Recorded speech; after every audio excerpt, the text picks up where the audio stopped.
দীর্ঘ ৫ দশকেরও বেশি সময়ের অপেক্ষার অবসান। অবশেষে অলিম্পিকে ৫২ বছর পর অস্ট্রেলিয়ার বিরুদ্ধে জয় পেল টিম ইন্ডিয়া। ১৯৭২ সালের মিউনিক অলিম্পিকের পর ২০২৪-এর Paris Olympic, the greatest show on আর্থের মঞ্চে টিম অস্ট্রেলিয়াকে হারাতে সময় লাগলো ৫২ বছর।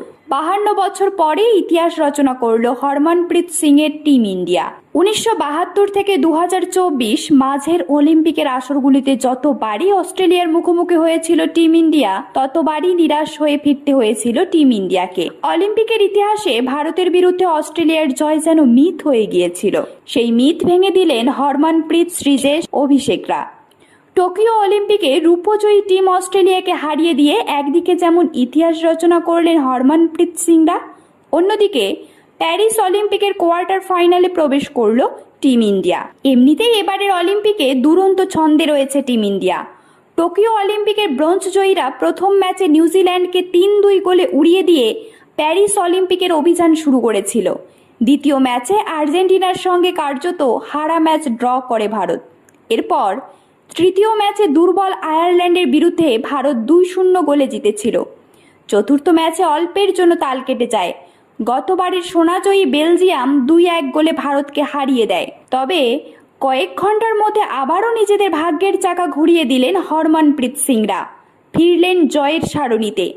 টিম অস্ট্রেলিয়ার বিরুদ্ধে গোলরক্ষক শ্রীজেশ যেন চীনের প্রাচীর হয়ে দাঁড়িয়েছিলেন অজিতের সামনে। গ্রুপ পর্বের ৫ ম্যাচে ৩ জয় ও ১টি ড্রয়ের সুবাদে ১০ পয়েন্টে শেষ করল ভারতীয় হকি দল। ক্যাঙ্গারু বধ করে টিম ইন্ডিয়া চলে গেল কোয়ার্টার ফাইনালে। খুনে মেজাজে ক্যাঙ্গারু বধ করে টিম ইন্ডিয়া যেন নিজেদের আত্মবিশ্বাসকে কয়েক গুণ বাড়িয়ে নিলেন। সামনে থেকে দলকে নেতৃত্ব দিচ্ছেন ক্যাপ্টেন হরমনপ্রীত সিং।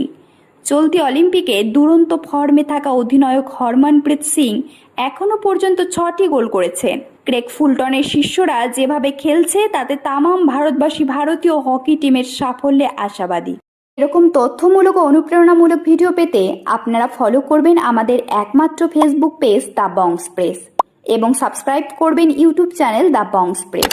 সকলের তরে সকলে আমরা, প্রত্যেকে আমরা পরের তরে। ধন্যবাদ, ভালো থাকবেন।